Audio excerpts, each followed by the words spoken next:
here at Team USA practice on a Saturday, getting things prepared for the U20 World Championships. Randy Boswell, long career up in beautiful Coeur d'Alene. We were talking before we started about your time up at North Idaho. So before we get into what you're doing here, let's talk about that career at North Idaho and your involvement with the wrestling program up there. What a dream job, to be in Coeur d'Alene. It's just a beautiful place, and to have a winning tradition like North Idaho did, it was just like I said, it was a dream job. So, but I'm glad to be here too.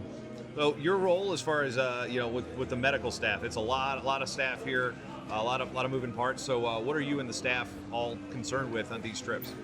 The important thing is communication. Just making sure that the athletes have what they need in order to win. So we'll bend over backwards for them and just help them out any way we can. And talk about who you got on staff, and what it's like to work with a group like this. Yeah, first time working with Dr. Wyrith and Judy, and so far it's been great.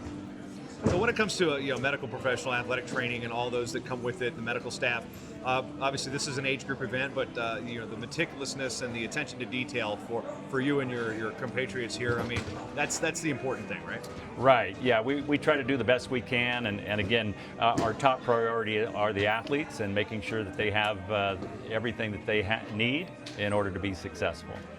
And coming from a wrestling background, that obviously helps. We got people that have not worked in wrestling before, having to tape ankles. It's more than just taping ankles, knowing the positions, knowing things like that. So how much of that helps with your profession? I think I know my way around the mat a little bit, and I think that helps. I try to be aware of the athletes and what they need. Again, always on my feet and try to stay busy, and I think that helps me. Some of these situations, you're on trips, you haven't worked with these coaches before, and how quick and how important is it to build that rapport early with the coaching staff? Very early, and a lot of times what I'll do is I'll do a little research on who's going, find out maybe some mutual contacts that we have, kind of icebreakers, and that helps. And other coaches will kind of express that they've had their trust in me and our medical staff, and that always helps, that they trust what we do. Personally, you got a lot of international trips under your belt. I mean, Bulgaria, where does this one stack up so far? Well, I like the venue. I mean, or where we're staying. It's a beautiful ski resort, and we've definitely stayed in a lot worse. Yeah. So, and as far as acclimation, important on an athlete's body, how important are those things, especially at this age group? Yeah, very important, and I think that's why we get here early, is to try to acclimate as best as possible. We're up at a little higher elevation that some people are used to, so we'll see, what condition they are in, being up this high.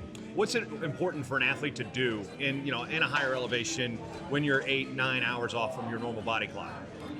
Well, again, trying to adjust early, on your flight, trying to adjust is very important so that you get your biological clock situated.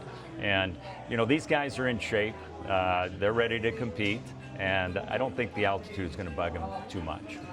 When we talk about working with other medical staff, athletic trainers, and some, when you get to senior level, you've got nutritionists and such, what they put into their bodies, and then how their body's reacting. If there's a tweak here and there, all those little things come into play overseas. You get the comforts of home aren't here. So how do you guys try to bridge that gap? Well, luckily here, we're at a hotel and they have nice food, and the athletes can be a little bit more particular as to what they eat. Sometimes on the road, it's not like this. At least here, the food is good, and they just have to, just make sure they control their weight. No cannolis. No cannolis? Cannolis are good. I'd highly recommend a cannoli if you're not competing.